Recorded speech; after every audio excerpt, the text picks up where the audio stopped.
Universitas Diponegoro, dan juga yang saya hormati dua tenaga ahli sekaligus juga partner in crime ya, artinya adalah terima setir tadi seperti sebagaimana yang disebutkan oleh Prof. Suhartomo.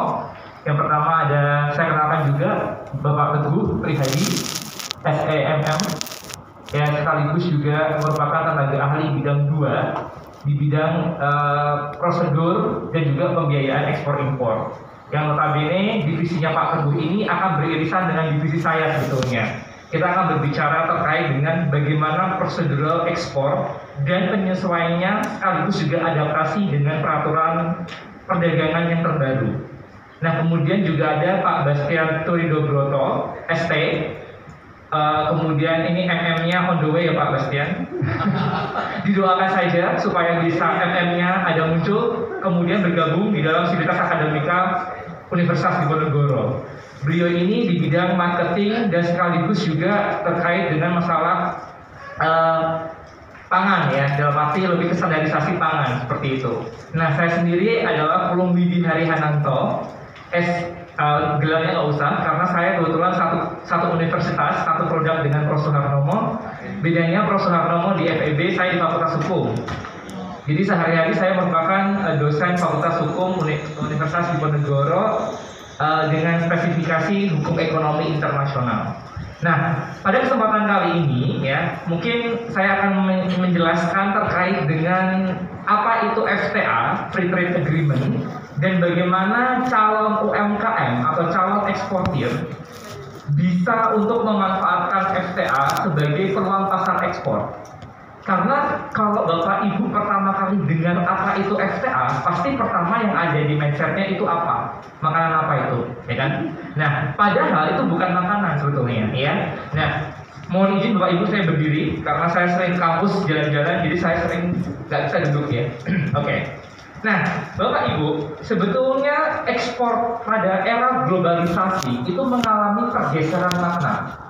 Artinya ekspor sekarang itu tidak bersifat sangat-sangat konvensional yang notabene-nya bersifat sangat klasik, tetapi ekspor sekarang itu diperbaharui dengan berbagai macam faktor-faktor, sehingga peraturan-peraturan yang ada di Indonesia itu harus menyesuaikan dengan perjanjian perdagangan internasional. Nah, kita akan berbicara terkait dengan UMKM atau faktual point dari UMKM terlebih dahulu. Saya yakin di sini adalah industri, sebagian besar mungkin UMKM, sebagian besar mungkin sudah berbentuk CV, PT, koperasi ataupun asosiasi, betul ya? Nah, tetapi kita lihat terlebih dahulu, ya, dari mungkin zaman dahulu, ekspor itu cuma mengeluarkan barang dari batas negara seperti itu, oke?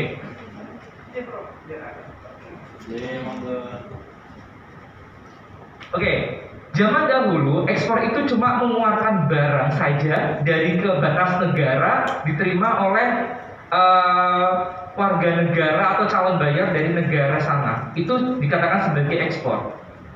Dengan catatan, setiap negara itu memiliki kebijakan, setiap tarif yang masuk itu dikenakan pajak yang berbeda-beda.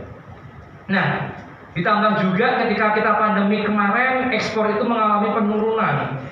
Untuk masuk saja sekarang sertifikasi kesehatannya sangat ditinggikan karena untuk mengingat faktor keamanan dalam segi pangan ataupun kesehatan supaya tidak terpapar COVID atau endemik seperti itu. Nah, kita lihat sekarang fakta UKM di Indonesia. Ya, sebetulnya ekspor non migas. Kenapa non migas? Karena kita bergerak di bidang sektor bukan minyak ataupun batu bara. Ya, saya yakin Bapak Ibu di sini semua adalah ekspor berbasis pada produk pertanian, perkebunan maupun juga industri minor dari masyarakat atau industri kecil seperti itu. Nah, oleh karena itu dikatakan sebagai faktor non migas. Kalau dilihat dari faktual poinnya, dari Januari sampai November 2020, ekspor itu mengalami penurunan 2,18%. Ini kalau di Indonesia. Tapi anehnya di Jawa Tengah itu malah justru progres. Karena Jawa Tengah itu patokannya adalah mereka tidak terlalu berorientasi pada produk berbasis perkebunan, tapi olahan sebetulnya kalau Jawa Tengah. Ya. Nah, kemudian kalau kita compare ya UKM Indonesia dengan UKM Singapura ataupun UKM dengan Thailand atau Vietnam, kita masih kalah. Kita masih kalah karena market dari ekspor UKM negara tetangga, yaitu berupa Thailand, Singapura, dan Filipina, jumlah ekspornya itu malah justru melebihi kita. Padahal kalau secara demografi kita itu jumlahnya ada 300 juta orang ya. Jadi kita sebenarnya di seluruh Indonesia, hampir seluruh daerah itu punya namanya UKM atau UMKM. Nah, tetapi kita masih kalah karena kebanyakan, kenapa salah satunya ada kegagalan di dalam UKM atau UMKM? Karena permasalahannya adalah tidak adanya koordinasi yang sama atau unifikasi atau seragam antara UKM yang ada di Jawa Tengah, Jawa Barat maupun sampai di ada Sabang sampai Merauke.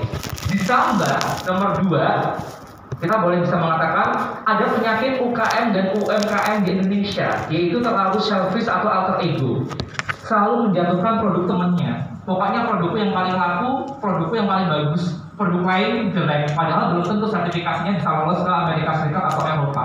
Dan itu sering terjadi. Nah, ini adalah merupakan salah satu penyakit dari UMKM Indonesia, di mana saling menjatuhkan atau alter ego itu menjadi suatu produk ya, atau sebagai suatu untuk black campaign, kampanye jelek untuk menjatuhkan produk temannya, padahal belum tentu. Nah, kalau ini dikoordinasi dari disperindak masing-masing, maka otomatis ini bakal bisa berjalan sangat lancar. Dan ditambah, mohon maaf sekali nih, terkadang pengetahuan terkait dengan ekspor terbaru dengan standarisasi internasional dan juga sertifikasinya antara orang Jakarta, Semarang, dan di luar Semarang itu memiliki pengetahuan yang berbeda. Bahkan di Disperindak di kabupaten itu nggak tahu ada perkembangan peraturan internasional atau perjanjian perdagangan internasional. Boro-boro sosialisasi, dia nggak tahu mau ngapain.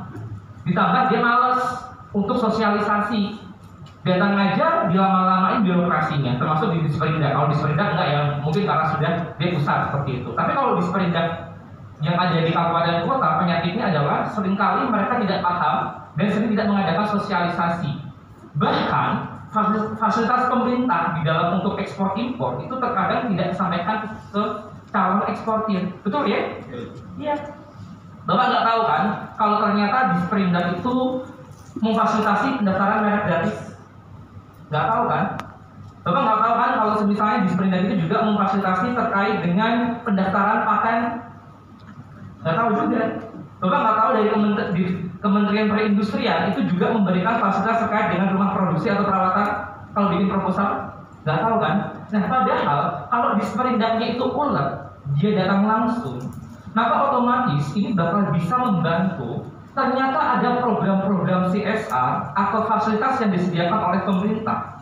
Untuk apa? Untuk bisa mencoba untuk membantu dari sektor peralatan atau dari sektor teknikalnya. Mohon maaf, saya ngomong cepat suka, saya orang hukum, jadi saya ngomong A ya, A, B, B, nggak kayak ekonomi tadi ya, ngomongnya marketing, mohon maaf ya.